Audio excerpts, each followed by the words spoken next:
അക്ഷരങ്ങളും കയ്യെഴുത്തും മാഞ്ഞുപോയിക്കൊണ്ടിരിക്കുന്ന ഈ കാലത്ത് നമ്മൾ മലയാളത്തിലെ ഏറ്റവും നമ്മുടെ പ്രിയപ്പെട്ട പ്രശസ്തരും പ്രഗത്ഭരുമായ എഴുത്തുകാർ അവരെങ്ങനെയാണ് എഴുതിയിരുന്നതെന്നും അവരുടെ കത്തുകൾ അവരുടെ കൈപ്പടയോട് കൂടി എന്ന് മാത്രമല്ല അവരെനിക്ക് അയച്ചു തന്ന കത്തുകൾ അതിൻ്റെ ഒരു ശേഖരമാണ് ഇവിടെ സൂക്ഷിച്ചിരിക്കുന്നത്. ഏകദേശം 170ഓളം എഴുത്തുകാർ എനിക്ക് അയച്ചു തന്ന കത്തുകൾ, അതിലവരുടെ പരിഭവങ്ങളുണ്ട്, അവരുടെ നർമ്മമുണ്ട്, അവരുടെ സ്നേഹാന്വേഷണമുണ്ട്, അവരുടെ ആശംസകളുണ്ട്.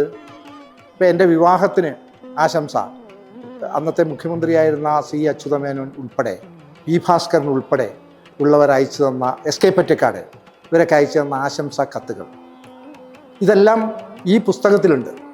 പക്ഷെ ആ കത്തുകളുടെ യഥാർത്ഥം ഒറിജിനൽ സൂക്ഷിച്ചിരിക്കുന്നത് എൻ്റെ ഗ്രാമത്തിൽ തന്നെ എൻ്റെ അയൽ ഗ്രാമമായ വീട്ടൂർ എബനേസർ ഹയർ സെക്കൻഡറി സ്കൂളിലെ സൗഗ്രന്ഥികം എന്ന് പറയുന്ന ഈ ഗ്രന്ഥശാലയിൽ ഇതാ നിങ്ങൾക്ക് ഇതിൻ്റെ പുറകിൽ കാണുന്ന ഈ ഹസ്താക്ഷര ശേഖരത്തിലാണുള്ളത്.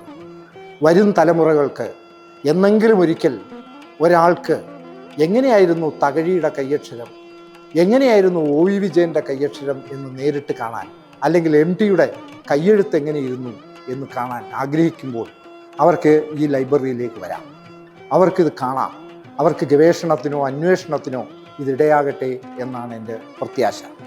അപ്പോൾ ആ പുസ്തകത്തോടൊപ്പം ഞാൻ ഈ ഗ്രന്ഥശേഖരത്തെയും ഈ ഹസ്താക്ഷര ശേഖരത്തെയും എൻ്റെ വ്യക്തിപരമായ പുസ്തകങ്ങളുടെ ഈ ശേഖരത്തെയും ഞാൻ വായനക്കാർക്ക് മുമ്പിൽ സമർപ്പിക്കുന്നു.